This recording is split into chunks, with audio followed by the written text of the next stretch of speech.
dan disingkapkan, kami mengerti dan hidup dan bertumbuh di dalamnya. Berfirmanlah bagi kami semua, karena kami sudah siap mendengar. Demi Yesus Kristus kami berdoa. Amin.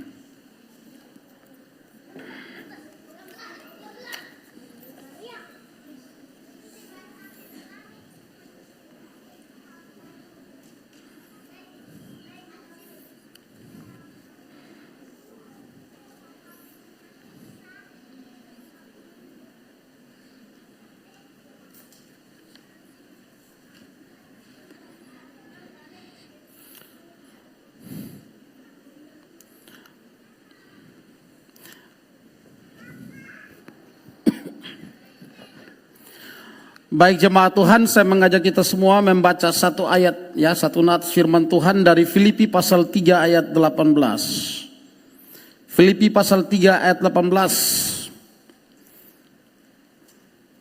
Karena seperti yang telah kerap kali kukatakan kepadamu, dan yang kunyatakan pula sekarang sambil menangis, banyak orang yang hidup sebagai seteru salib Kristus. Dari nats ini saya akan berkhotbah dengan tema sekutu atau seteru salib Kristus. Saya mulai dengan mengajak Bapak Ibu Saudara, mari kita mengenal sedikit latar belakang dari surat Filipi ini. Surat Filipi ini ditulis oleh Paulus, ditujukan kepada jemaat di Filipi. Jemaat di Filipi berarti jemaat yang ada di kota Filipi. Dan kota Filipi ini adanya di Makedonia Timur, ya. Kurang lebih, ya, itu 16 km dari pesisir laut Aegea namanya. Nah, kota ini disebut kota Filipi dinamakan berdasarkan nama raja yang membangun menata kota Filipi ini, yaitu Raja Filipus II dari Makedonia. Ya, jadi Filipus II ini anak dari Alexander Agung, raja yang terkenal, ya, si Alexander Agung ini. Jadi diperkirakan Paulus menulis surat ini sekitar tahun 62 Masehi. Dan jemaat di Filipi ini dibangun atau didirikan oleh Paulus bersama rekan seperjalanannya, yaitu ada Silas, Timotius, Lukas, pada perjalanan penginjilan Paulus yang kedua. Dari mana kita tahu ini? Kita tahu karena dalam Kisah 16 ayat 9 itu Paulus dikasih Tuhan satu penglihatan di mana ada seorang Makedonia berdiri di situ dan berseru kepadanya, "Menyeberanglah kemari dan tolonglah kami." Maka berdasarkan penglihatan itu lalu Paulus, Silas, Lukas, dia mengajak mereka bersama Timotius pergi ke Filipi, dan di sana dia melaksanakan penginjilan. Ya, ada kepala penjara di Filipi yang bertobat, bahkan Lydia dari kelompok-kelompok kecil ini kemudian berkembang menjadi jemaat yang besar di Filipi. Lalu dalam perjalanan selanjutnya ada ikatan hubungan yang begitu luar biasa dekat sekali antara Paulus dengan jemaat di Filipi. Paulus menganggap mereka anak-anak rohaninya dan mereka menganggap Paulus sebagai bapa rohani mereka. Sehingga ketika Paulus dalam kesulitan, mereka mengumpulkan dana atau uang untuk mengirimnya bagi Paulus, mendukung pelayanan daripada Paulus. Jadi jemaat di Filipi ini jemaat yang luar biasa. Bahkan kalau kita membaca dalam 2 Korintus pasal 8 itu, ketika jemaat di Yerusalem juga mengalami kesulitan yang luar biasa, jemaat di Filipi ikut mengumpulkan uang atau dana dan menyumbangkan kepada jemaat di Filipi. Jadi ada hubungan yang begitu erat, hubungan yang begitu dekat, ya, antara Paulus dengan jemaat di Filipi. Namun yang berikut, bahwa Paulus mempunyai hubungan yang cukup dekat dengan jemaat di sana, itu pula lah yang kemudian mendorong Paulus untuk memberikan nasihat kepada mereka. Dan salah satu nasihat yang terpenting adalah jangan hidup sebagai seteru salib Kristus. Pertanyaan bagi kita adalah apa yang maksud oleh Paulus dengan hidup sebagai seteru salib Kristus? Seteru artinya musuh. Jadi kalau hidup sebagai seteru salib berarti menjadi musuh salib. Memusuhi salib Kristus. Nah saudara-saudara, salib adalah titik pertemuan antara kasih dan keadilan Allah. Di salib kasih dan keadilan Allah dipertemukan dalam diri Yesus Kristus. Allah adalah Allah yang kasih. Karena ia adalah Allah yang kasih, dia tidak mau manusia binasa akibat dosa. Karena itu dia mau untuk menyelamatkan manusia yang berdosa. Sehingga oleh kasihnya itu Bapa mengutus Yesus dan Yesus rela menanggung semua hukuman kutuk karena mau menyelamatkan kita. Tapi Allah adalah Allah yang adil. Sebagai Allah yang adil karena dia tidak mau manusia langsung dimasukkan ke dalam sorga begitu saja bulat-bulat. Allah harus menghukum itu dosa. Tapi karena satu sisi dia Allah yang kasih, tapi juga Allah yang adil, maka Kristus menggantikan kita menanggung hukuman itu. Makanya di salib titik pertemuan kasih dan keadilan Allah. Allah yang kasih datang menanggung hukuman itu. Allah yang adil menghukum dosa, yaitu dosa kita pada diri Yesus Kristus.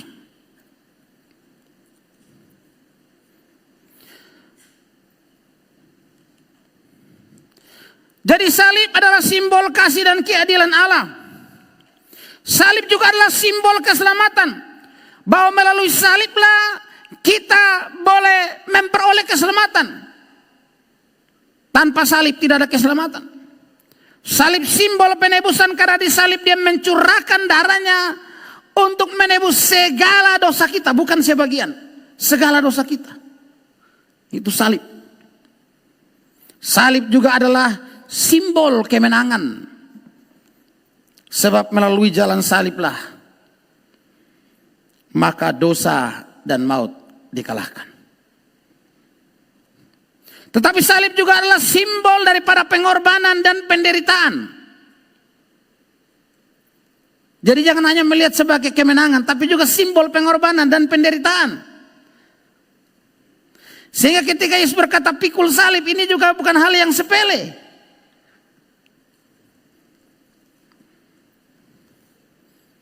Sehingga setiap kali kita melihat dan mengingat salib, kita diingatkan akan karya pengorbanan Tuhan yang rela menderita bagi kita. Dan sebagai orang percaya kita dituntun untuk siap hidup menderita, siap berkorban bagi kerajaan Allah.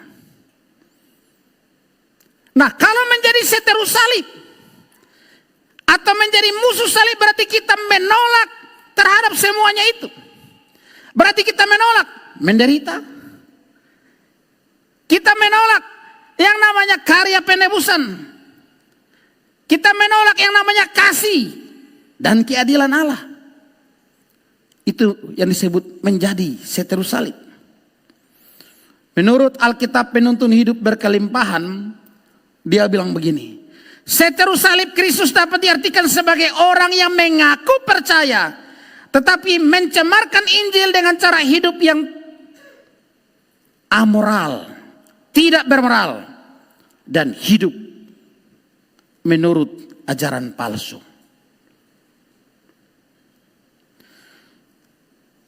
Saudara, perjalanan hidup murid-murid Yesus tidak lepas dari berbagai tantangan. Dalam perjalanan pelayanan mereka banyak sekali tantangan mereka hadapi. Baik fisik, baik non fisik. Yang non fisik yang dimaksudkan adalah mereka menghadapi berbagai macam pemikiran, ideologi, ajaran, filsafat. Itu hal-hal yang mereka hadapi dalam perjalanan pelayanan mereka.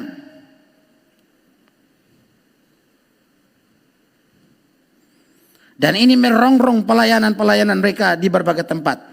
Nah, oleh karena itulah hal seperti ini yang sedang didapati oleh Paulus di jemaat di Filipi. Sehingga Paulus menulis surat kepada mereka supaya jangan menjadi seteru salib.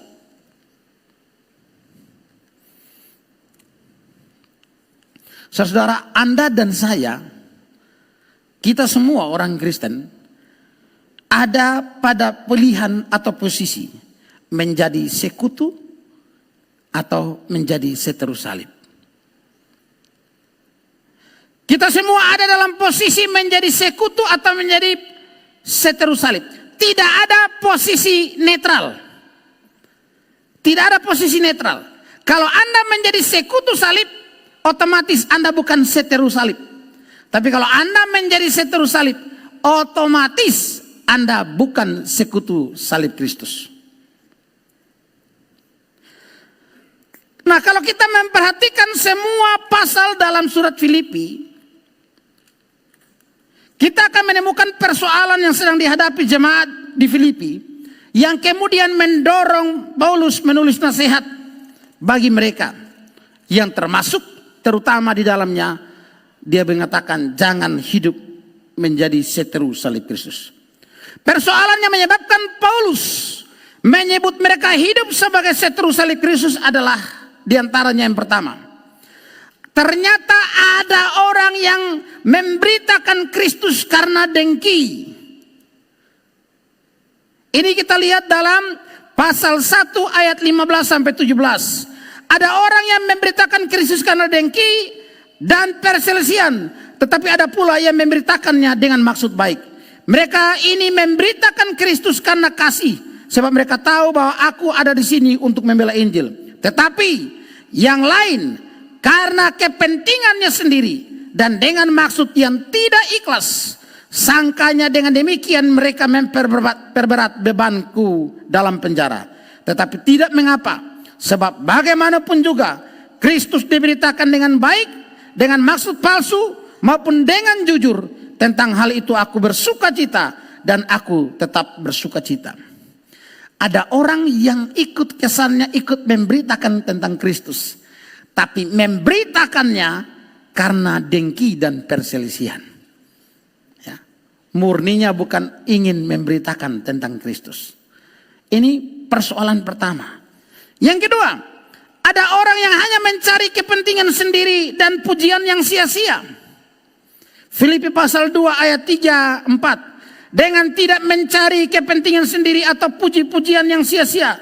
Sebaliknya, hendaklah dengan rendah hati, yang seorang menganggap yang lain lebih utama daripada dirinya sendiri. Dan janganlah tiap-tiap orang hanya memperhatikan kepentingannya sendiri, tapi kepentingan orang lain juga.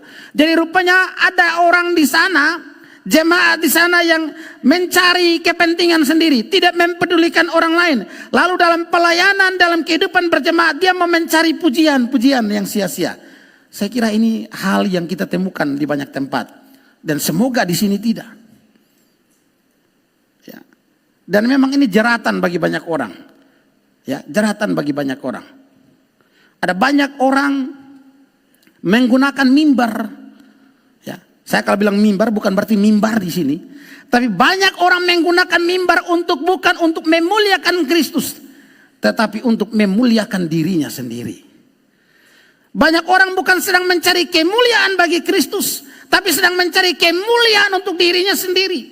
Entah itu melalui pemberitaan ke, melalui pelayanan-pelayanan yang lain, melalui kesaksian ke. Seringkali Kristusnya di belakang, dianya yang ditampilkan di depan.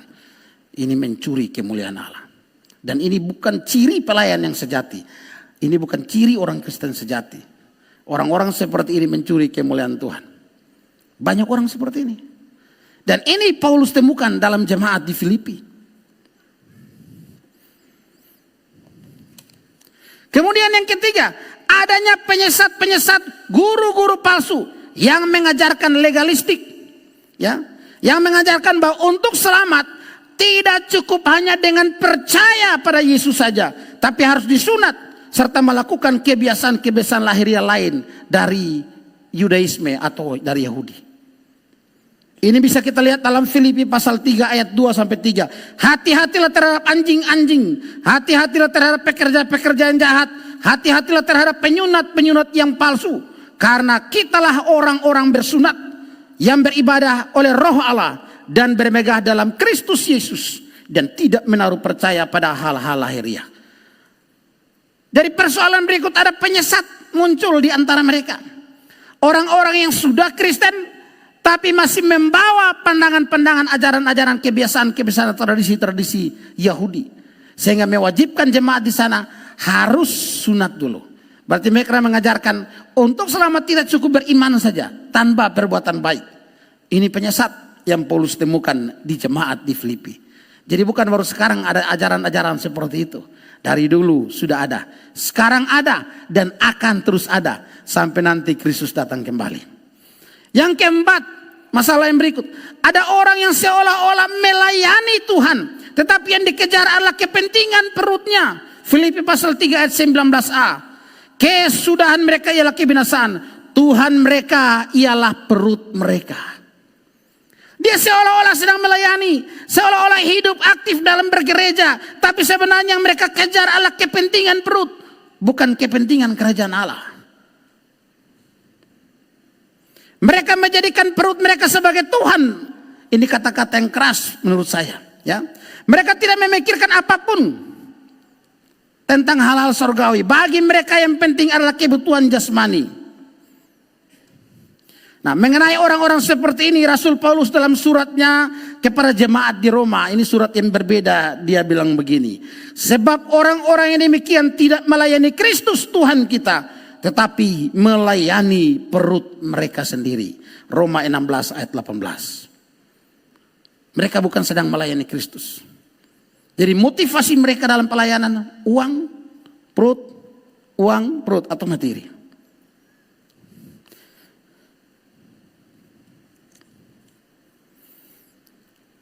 Mereka hidup untuk makan.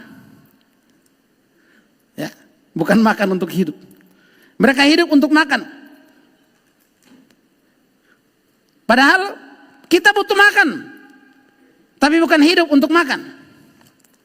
1 Korintus 10 ayat 31, aku menjawab, jika engkau makan atau jika engkau minum atau jika engkau melakukan sesuatu yang lain, lakukanlah semuanya itu untuk kemuliaan Allah.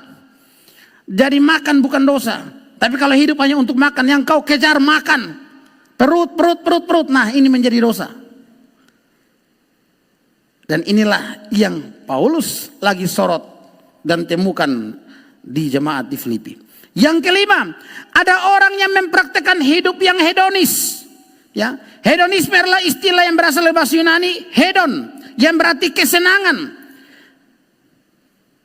Jadi hedonisme berarti gaya hidup yang berfokus mencari kesenangan dan kepuasan tanpa batas.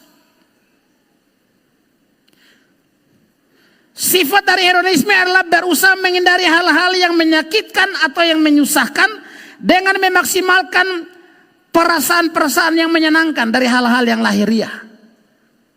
Ini hedonisme. Nah, sedangkan salib mengajarkan pengorbanan, penderitaan, siap hidup menderita. Sedangkan pola hidup hedonis bertolak belakang dengan prinsip salib. Mengajarkan kesenangan demi kesenangan, kenikmatan demi kenikmatan.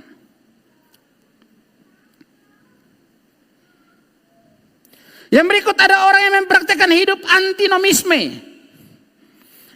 Antinomisme adalah dari kata anti dan nomos. Ya. Yang berartinya anti, nomos itu hukum-hukum, ya, tanpa hukum atau menolak hukum. Mereka beranggapan bahwa kan kita sudah selamat karena anugerah, maka kita tidak membutuhkan lagi hidup dengan berbuat baik. Hidup taat, tidak perlu buat dosa sebebas-bebasnya. Keselamatan tidak akan hilang. Ini yang minggu lalu saya sampaikan. Taat dalam pengharapan. Mereka tidak peduli terhadap soal moral, etika. Bagi mereka kita sudah menerima anugerah keselamatan. Makanya kita lihat dalam Filipi 3 ayat 19b. Kemuliaan mereka ialah aib mereka. Ini menarik. Kemuliaan mereka ialah aib mereka. Arti mereka begitu membanggakan aib yang mereka lakukan. Mereka bermegah dalam aib atau dosa yang mereka lakukan. Jadi mereka bukan sekadar melakukan dosa, tapi tapi membanggakan dosa itu. Kalau zaman sekarang mungkin mereka posting dosa itu di medsos. Lalu bangga-bangga, wah saya bisa minum mabuk. Wah lihat saya bisa buat ini, buat itu. Dan itu dibanggakan.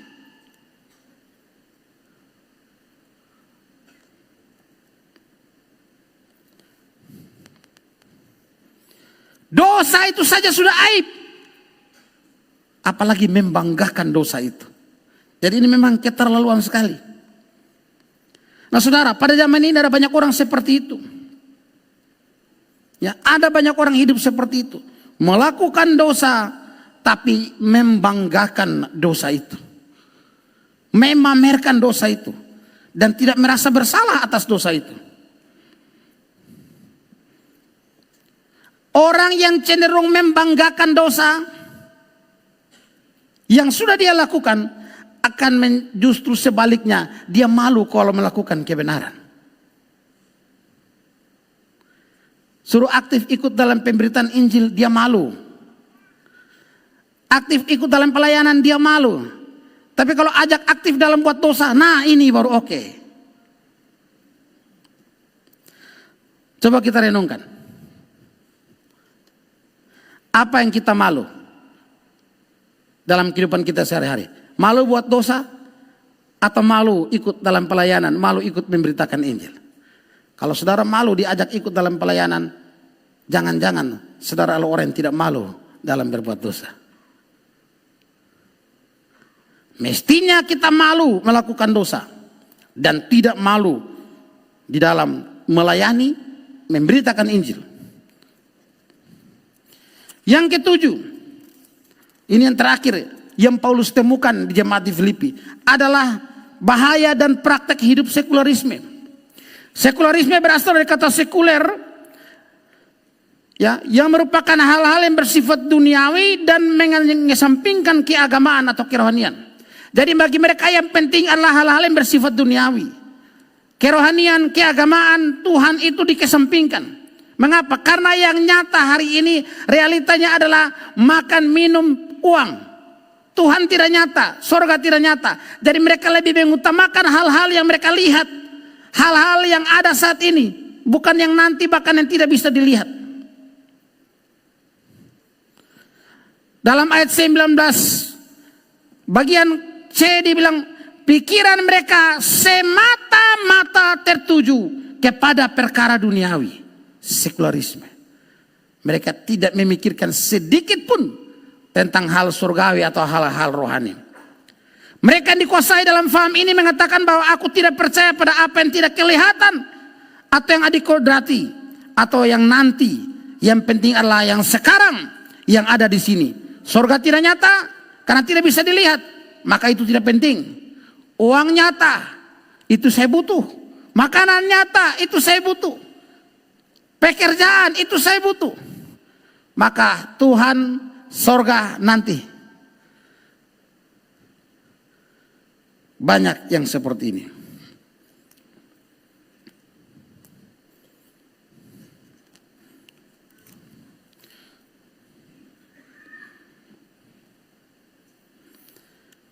Karena mereka menganggap demikian, maka tidak heran mereka menganggap Kristus dengan salibnya adalah sesuatu yang bodoh, sesuatu yang tidak penting.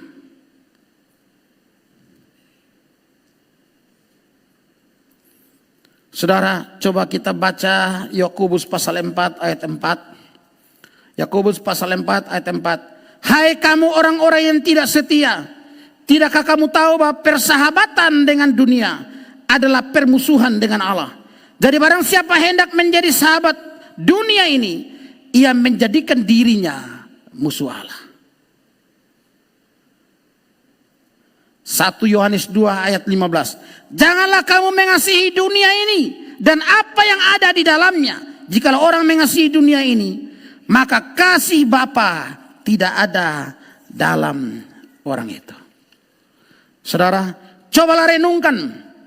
Dalam satu minggu, berapa banyak waktu yang saudara, ya, waktu saudara, pikiran saudara tertuju pada hal-hal duniawi, dan berapa banyak waktu saudara, pikiran saudara, tenaga saudara ditujukan pada hal-hal yang rohani. Coba kita bandingkan. Saya yakin banyak yang waktu, pikiran, tenaganya lebih difokuskan pada hal duniawi daripada hal surgawi atau rohani.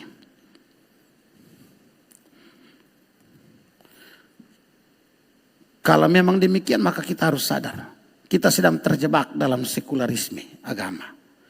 Kita memandang bahwa hal-hal duniawi lebih penting dan kita mengesampingkan Allah dan kebenarannya. Nah, ini menarik sekali saudara. Dari 7 persoalan yang diangkat ini, yang Paulus temukan di Filipi ini, 7-nya ini bukan pada orang di luar Kristen. 7-nya ini bukan orang yang ateis. 7-nya ini bukan orang yang sedang melawan Kristen. Tapi 7-nya ini ada di antara orang Kristen di Filipi. Ini masalahnya. Ini bahayanya. Dan ini perlu menjadi koreksi bagi kita. Jangan sampai kita adalah orang Kristen yang sudah mengaku percaya pada Yesus, tapi ternyata kita ada pada kelompok-kelompok seperti ini. Mungkin kita ada pada kelompok yang legalistik, atau mungkin pada antinomisme, atau kita pada sekularisme, atau orang-orang yang lebih menekankan hedonisme. Bisa jadi kita ada di antara itu.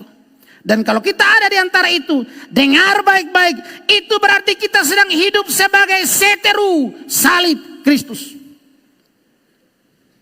Kalau Anda ada di antara salah satu itu, maka Anda tidak beda dari jemaat di Filipi. Anda sedang hidup sebagai seteru salib Kristus.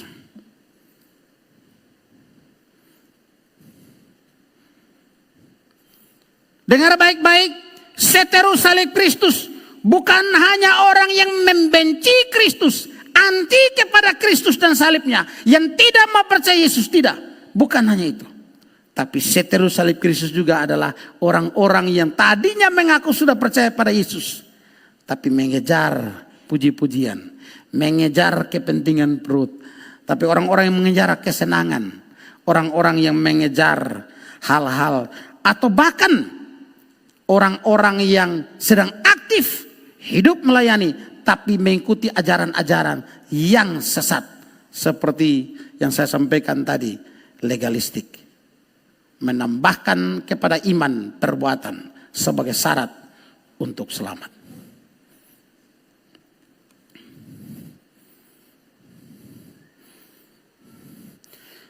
Oleh karena itulah John Calvin bilang begini. Mereka ini, maksudnya jemaat di Filipi, bukan orang yang secara terang-terangan menolak Injil atau Kristus. Sebaliknya, mereka pura-pura menjadi teman, tetapi sebetulnya mereka adalah musuh terbesar dari Injil. Pura-pura menjadi teman berarti mereka ada di antara kelompok jemaat. Mereka ada di antara orang Kristen, tapi mereka sebetulnya musuh terbesar dari Injil, musuh dari salib Kristus. Oleh karena itulah Paulus mengatakan, jangan hidup menjadi seteru salib.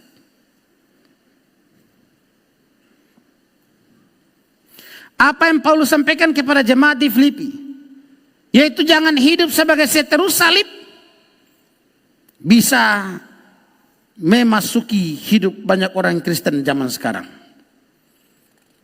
Bahkan mungkin sedang ada dalam kehidupan orang Kristen zaman sekarang. Bisa di tempat ini atau di tempat mana saja. Oleh karena itulah saudara-saudara, Paulus pernah mengatakan supaya kita jangan hidup serupa dengan dunia ini. Dalam suratnya Paulus mengatakan kepada kita supaya kita berubah oleh pembaharuan budi. Jangan serupa dengan dunia ini. Supaya ada perbedaan yang jelas antara orang Kristen dan orang non-Kristen. Antara orang yang percaya pada salib. Orang yang betul-betul menjadi sekutu dari salib. Dan orang-orang yang menjadi seteru salib.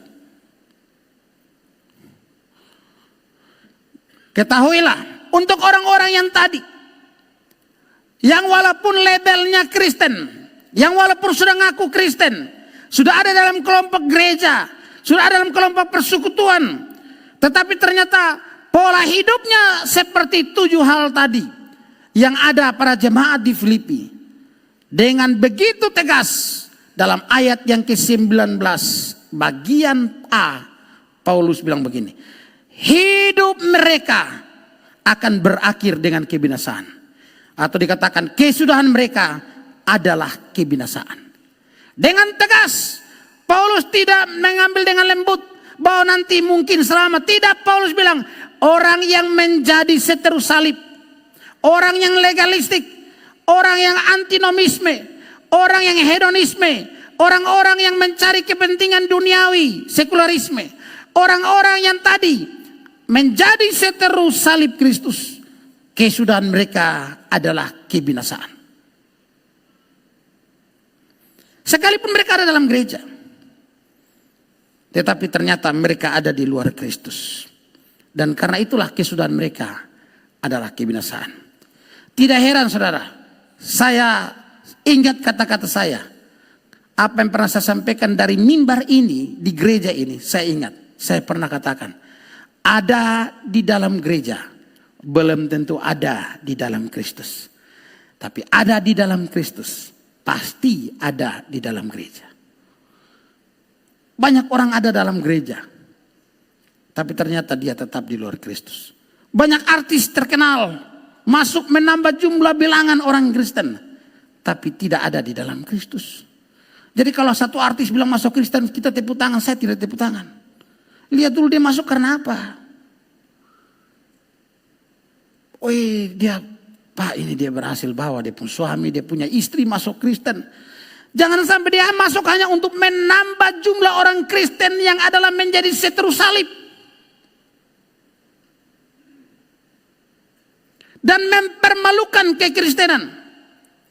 Karena kalau Kristen harusnya adalah pengikut Kristus. Jadi mestinya dia masuk menjadi Kristen. Karena sungguh-sungguh percaya pada Kristus. Bukan karena cintanya kepada kamu. Bukan karena saking dia ingin memiliki kamu. Tapi karena dia saking mengenal Kristus. Bahwa ternyata dia satu-satunya Tuhan dan Juru Selamat. Dia ambil keputusan untuk percaya pada Yesus. Sekalipun kau kasih putus dia. Itu harusnya. Maka itu Kristen sejati. Ada banyak orang sudah dibaptis, banyak orang sudah disidi, banyak orang sudah hidup dalam persekutuan di gereja, tapi ternyata tidak sungguh-sungguh ada di dalam Kristus. Karena itulah, saudara, mereka inilah Paulus katakan, kesudahan mereka adalah kebinasaan.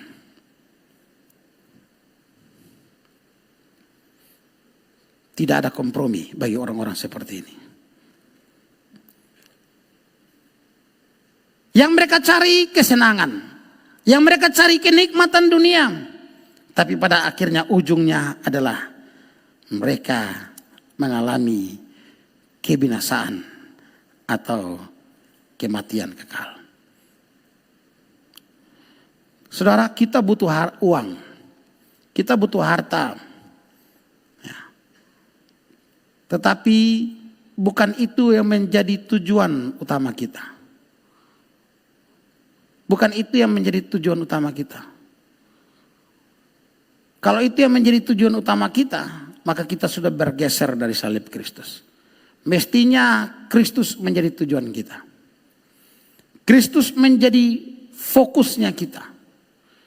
Dan tujuannya kita. Tidak boleh digantikan dengan apapun. Nah, kalau demikian pertanyaan baik kita adalah bagaimana supaya kita bisa hidup sebagai sekutu dan bukan setru salib Kristus. Yang pertama, kalau kita baca dalam surat Filipi pasal 3 ayat 20. Kita harus mengingat status dan identitas diri kita sebagai warga kerajaan sorga. Itu harus kita ingat yang pertama. Filipi 3:20, karena kewargaan kita adalah di dalam sorga. Dan dari situ juga kita menantikan Tuhan Yesus Kristus sebagai juru selamat yang akan mengubah tubuh kita yang hina ini sehingga serupa dengan tubuhnya yang mulia. Kita adalah warga kerajaan surga, maka kita harus hidup berdasarkan pola aturan kerajaan surga. Ini yang harus kita ingat. Kita ada dalam dunia ini, tapi kita adalah warga kerajaan surga. Jadi ada aturan-aturan dalam kerajaan surga yang harus kita taati. Kalau kita tidak mau taat kepada aturan itu, maka kita bukan warga kerajaan surga. Orang Malaysia tidak akan taat pada aturan Indonesia karena dia warga Malaysia, bukan warga Indonesia. Sebaliknya demikian Indonesia. Dia ada di Indonesia bagaimana dia mau taat aturan di Amerika dan sebagainya. Jadi kita warga kerajaan surga, wajib hukumnya hidup sebagai warga kerajaan surga, taat kepada aturan-aturan kerajaan surga.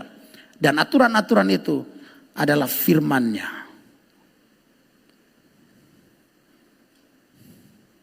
Ingat baik-baik saudara, sebagai orang percaya atau orang Kristen sejati, kita bukanlah orang dunia yang sedang berjalan ke surga, tapi kita adalah warga kerajaan surga yang untuk sejenak sedang berjalan di dunia ini. Saya ulangi, sebagai orang Kristen, kita bukan orang dunia yang sedang berjalan ke surga, tapi kita adalah warga kerajaan surga yang sejenak sedang berjalan di dunia ini. Karena itu ingat status kita sebagai warga kerajaan surga. Ya, itu pasti, bukan nanti. Kita warga kerajaan surga, maka taat itu sekarang pada aturan-aturan kerajaan surga. Yang kedua, terus menjalani hidup sehari-hari bersama komunitas sekutu salib Kristus. Filipi 3 ayat 17, saudara-saudaraku, ikutilah teladanku dan perhatikanlah mereka yang hidup sama seperti kami yang menjadi teladanmu. Di sini dikatakan ikutilah teladanku dan mereka. Kalau terjemahan yang lain dibilang begini, bergabunglah dengan yang lain dalam mengikuti teladanku. Paulus mengajak jemaat di Filipi, ikuti teladanku. Tapi di pasal sebelumnya dia bilang, ikutilah teladan Kristus. Jadi teladan Kristus menjadi yang utama. Dan dia juga dengan tidak sungkan berkata, ikuti teladanku. Karena dia telah mengikuti teladan Kristus. Nah saudara-saudara, agar kita kuat dalam perjalanan hidup di dunia ini sebagai orang percaya, yang mana di dunia ini begitu banyak tantangan, godaan datang kepada kita untuk terjerat, terseret. Seperti apa yang dialami jemaat di Filipi. Maka kita harus membangun satu pola. Hidup dalam persekutuan dengan orang-orang di sekitar kita. Mengikuti teladan orang-orang yang hidup sekitar kita dalam persekutuan yang baik ini. Jadi kalau ada hal-hal yang baik dibangun dalam persekutuan, kenapa kita tidak datang, tidak terus membangun persekutuan? Lalu kita mengikuti teladan-teladan yang baik yang ada dalam persekutuan. D.L. Moody dia bilang begini, jika saya berjalan bersama dunia, maka saya tidak dapat berjalan dengan Allah.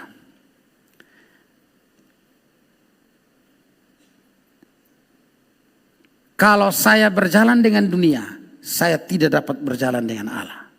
Berjalan dengan Allah berarti tidak berjalan dengan dunia. Nah, berjalan dengan Allah salah satunya adalah melalui komunitasnya. Komunitasnya apa? Gereja. Di situ adalah persekutuan orang-orang percaya. Jadi jangan malas gereja. Jangan malas datang persekutuan, datang ibadah.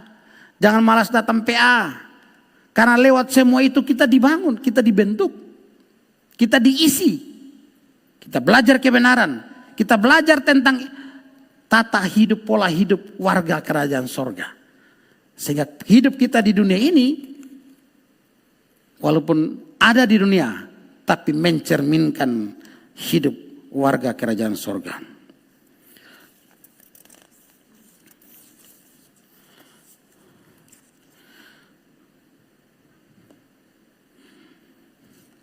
Nah saudara, ada hal yang menarik yang perlu kita perhatikan juga di sini adalah Paulus ini sebelum dia bertobat, dia benar-benar orang yang memusuhi Kristen.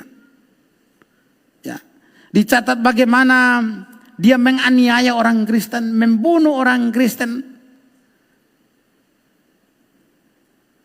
Bahkan dia meminta kuasa supaya jika dia menemukan orang Kristen, dia bisa tangkap mereka.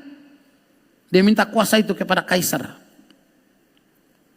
Tapi pada akhirnya Paulus bertemu dengan Kristus. Dan pertemuan itu mengubah hidup Paulus. Dia bertobat menjadi hamba Yesus Kristus. Dia yang dulu adalah seteru salib, sekarang menjadi sekutu salib. Yang sangat luar biasa sampai matinya. Dia tidak bergeser daripada salib itu. Saudara-saudara, saya kira memang pantas dan wajar kalau Paulus bilang ikuti teladanku. Karena memang dia dulu seteru salib. Tapi sekarang dia hidup sebagai sekutu salib. Lalu sebagai sekutu salib dia melayani, menghadapi tantangan. Bahkan kalau kita membaca waktu Paulus perjalanan penginjilan ke Filipi, dia sempat ditangkap, disesah di Filipi. Ini luar biasa. Dicambuk, dihukum di sana. Tapi hukuman penderitaan yang dialami Paulus tidak menggeser dia daripada salib itu. Tidak menggeser dia daripada salib itu. Dan saya kira kalau kita membaca kisah para martir, semua martir yang mati dengan iman kepada Kristus adalah orang-orang yang diberikan kesempatan. Kesempatan untuk apa? Kesempatan untuk memilih antara dunia ini dan salib Kristus. Tapi faktanya, dengan iman mereka semua katakan, ya, Kristus dan tidak yang lain. Kisah tentang lagu mengikuti Yesus keputusanku pernah saya sampaikan. Bagaimana dia punya pilihan untuk istri anaknya selamat, bahkan dirinya. Tapi dia berkata mengikuti Yesus keputusanku. Ini keputusan yang tidak gampang. Tapi orang-orang seperti orang-orang yang memang sudah memilih salib Kristus. Dan bukan menjadi seteru salib Kristus. Tertullianus bilang, darah para martir adalah benih bagi gereja. Darah para martir benih bagi gereja. Saya kira ini kata-kata yang luar biasa. Karena kalau kita membaca kisah sejarah gereja, gereja berkembang pesat di mana-mana, selalu dibangun di atas darah para martir. Maksudnya lah ada martir-martir yang berkorban sampai lahir dan berkembang pesatnya gereja. Injil sampai di timur juga, itu adalah perjuangan dan pengorbanan yang luar biasa. Paulus menjadikan dirinya teladan bagi jemaat di Filipi karena dia mantan seteru yang sekarang menjadi sekutu. Saudara, apakah saudara selalu berusaha untuk menyesuaikan hidup saudara dengan kehidupan yang baik seperti seorang Paulus ini? Ataukah saudara hanya mau menyesuaikan atau meniru hal-hal yang tidak baik menurut firman Tuhan, yang bertentangan dengan salib, meniru hal-hal dari dunia ini? Bukankah zaman sekarang orang lebih suka mengikuti tren, pola, gaya dunia ini daripada hidup menurut salib Kristus, menurut Injil Kristus? Banyak gereja bahkan, ya. Saya punya teman melayani di satu gereja di Surabaya. Saya sendiri belum pernah sampai di gereja ini, tapi dia mengajak saya kalau ke sana kabarkan bisa khotbah di situ. Jadi katanya 5 menit saja, apa nama istilah gereja ini ke? Sudah ada di YouTube juga, 5 menit saja. Jadi pergi hanya ngomong sedikit selesai, gitu. Ngomong sedikit selesai. Jadi mereka pendeta tuh tunggu saja di gedung itu, sebentar datang beberapa orang 5 menit selesai, pulang satu lagi datang. Jadi orang mau ke mall, ke apa kan langsung di tempat-tempat seperti itu. Saya pikir-pikir, wow, luar biasa. Dan dalam banyak hal ada banyak gereja lebih rusak dari ini. Semakin hari gereja semakin menjadi seperti dunia ini.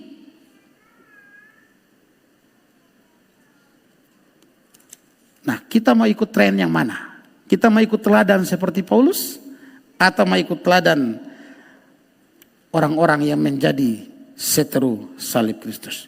Dan yang ketiga atau yang terakhir, berdiri teguh dalam Tuhan. Pasal 4 ayat 1. Paulus bilang, berdirilah teguh dalam Tuhan. Secara tidak langsung Paulus mau bilang bahwa kalau seseorang ada di dalam Kristus, maka pasti ada banyak serangan kepada dia. Jika seseorang ada pada salib Kristus, memilih salib Kristus, pasti akan ada banyak godaan, goncangan, serangan bertubi-tubi dari iblis dan antek-anteknya untuk menjatuhkan dia. Nah, karena itulah Paulus perlu menasihatkan jemaat di Filipi, berdirilah teguh dalam Tuhan. Nah, kalau berdirilah teguh dalam Tuhan, pertanyaannya, apakah yang harus kita lakukan supaya kita mampu berdiri teguh di dalam Tuhan? Yang pertama, terus belajar firman Tuhan dengan tekun. Jangan berpikir begini, karena kita hari-hari sudah makan makanan yang bergizi, kita sudah belajar pengajaran firman Tuhan yang luar biasa hari-hari, maka sudah cukup, kita sudah tamat, kita sudah menjadi ahli, kita tidak perlu belajar lagi, tidak perlu membaca dan merenungkan firman lagi. Jangan. Saudara, makanan itu, kalau hari ini kita makan sampai kenyang, apakah besok kita tidak butuh makan lagi? Kalau siang ini saya sudah makan sampai sekenyang-kenyangnya, sampai tidak ada rongga lagi di dalam lambung ini untuk mengisi makanan, apakah malam saya tidak butuh makan lagi? Apakah besok saya tidak butuh makan lagi? Jangan membangun pemikiran bahwa karena kita sudah kenyang dengan makanan bergizi, kita sudah diajar bertubi-tubi hari demi hari dengan khotbah-khotbah pengajaran yang luar biasa, maka kita tidak butuh itu lagi. Dengar baik-baik. Jika engkau menyangka engkau teguh berdiri, hati-hatilah supaya engkau jangan jatuh. Ini peringatan buat kita semua. Karena orang yang merasa sombong dengan semua itu, merasa sudah cukup, puas, lalu tidak mau membekali diri dengan terus belajar kebenaran. Hati-hatilah, jangan sampai engkau jatuh. Engkau masih manusia bukan? Hati-hatilah. Terus belajar kebenaran firman Tuhan. Jangan berhenti. Sampai kapan? Sampai Tuhan bilang selesai, dan sampai di sana kau langsung berhadapan muka dengan Tuhan. Selama masih di dunia ini belajar terus siang malam. Ya, belajar terus. Karena dengan kebenaran firman Tuhanlah kita bisa berdiri teguh. Walaupun bertubi-tubi serangan iblis datang kepada kita. Yang berikut. Tapi bukan hanya belajar firman. Agar kita bisa berdiri teguh, banyak berdoa. Ya. Kalau kita membaca dalam Injil Matius, kita membandingkan ya, Matius pasal 26 ayat 41. Yang membuat murid-murid jatuh adalah karena mereka tidak berdoa. Berdoa secara sederhana ya, ini menunjukkan kebergantungan kita kepada Tuhan. Berdoa berarti menunjukkan bahwa kita membutuhkan Tuhan. Jadi kalau saudara tidak berdoa berarti saudara merasa bahwa saudara mampu. Saudara hebat. Saudara tidak butuh Tuhan. Hati-hati. Ya. Tanpa Tuhan kita tidak bisa apa-apa. Jadi sekalipun Anda sudah belajar doktrin yang segudang, Anda sudah menguasai semua doktrin, Anda sudah hebat dalam, jangan lupa berdoa. Karena kalau demikian Anda hanya mengandalkan intelektual pengetahuan Anda. Tapi berdoa berarti Anda menyerahkan hidup Anda kepada Tuhan. Anda bergantung sepenuhnya kepada Tuhan. Orang yang tidak berdoa, orang yang merasa dirinya mampu dan tidak membutuhkan Tuhan, justru akan jatuh. Kalau demikian pertanyaannya, berapa banyak waktu Anda berdoa dalam sehari? Kalau masih kurang berdoa selama ini, mari. Tekunlah berdoa. Tetaplah berdoa. Jangan berhenti berdoa dalam setiap harimu. Dan yang terakhir, kalau Anda sudah membaca firman Tuhan, Anda sudah banyak berdoa, tetapkan komitmen keputusanmu untuk mengikut Tuhan. Sekalipun salib harus dipikul. Bagaimanapun beratnya keputusan ini, mungkin Anda mengalami persoalan ekonomi kah, sakit penyakit kah, keputusan itu tidak boleh bergeser hanya karena masalah jasmani. Keputusan itu tidak boleh berubah hanya karena masalah-masalah perasaan. Keputusan itu tidak boleh berubah hanya karena kesulitan ekonomi, ya, sakit penyakit dan lain sebagainya. Ya. Saya bicara perasaan karena saya menemukan satu klip video singkat. Ada suatu pernyataan orang yang memilih meninggalkan kekristenan hanya karena masalah perasaan. Perasaan ini bukan bicara tentang cinta, tapi kecewa terhadap gembala, kecewa terhadap pengerja di gereja. Lalu dia memilih, dia merasa bahwa Tuhan ini dia lebih baik pindah. Dia rasa semua ini omong kosong. Ya. Jangan tinggalkan salib itu hanya karena persoalan ekonomi, persoalan sakit penyakit, persoalan dunia ini, persoalan perasaan saudara. Tetapkan komitmen itu. Dengan demikian Anda bisa berdiri teguh. Sekalipun serangan itu dari iblis bertubi-tubi untuk Anda. Saudara, sekarang tetapkan keputusan. Anda adalah sekutu salib ataukah seteru salib Kristus. Kalau Anda adalah sekutu salib, maka Anda adalah orang yang siap hidup, berkorban, menderita. Tapi kalau Anda adalah orang-orang yang hanya mau mengejar kesenangan, mengejar kenikmatan, mengejar kenyamanan di dunia ini, Anda orang-orang yang lebih mengikuti ajaran-ajaran yang palsu, Anda adalah orang-orang yang hidup sebagai seteru salib Kristus. Kiranya kita memilih dengan tepat. Sebagai orang percaya, kita adalah sekutu salib Kristus sampai kapan Tuhan panggil kita. Amin. Mari kita berdoa. Segala puji syukur bagimu Tuhan, buat kesempatan kami belajar. Kesempatan untuk kami ditegur, diajar, dan diingatkan kembali. Terima kasih Tuhan, hamba terbatas dalam menyampaikan ini. Tapi Roh Kudus tidak terbatas di dalam cara dan kuasa untuk menyingkapkan dan menerapkan kebenaran firman dalam hidup tiap-tiap kami. Ampunilah hamba-Mu jika ada hal-hal yang tidak berkenan kepadamu. Dan biarlah segala pujian, hormat, kemuliaan kami kembalikan kepada Allah yang layak.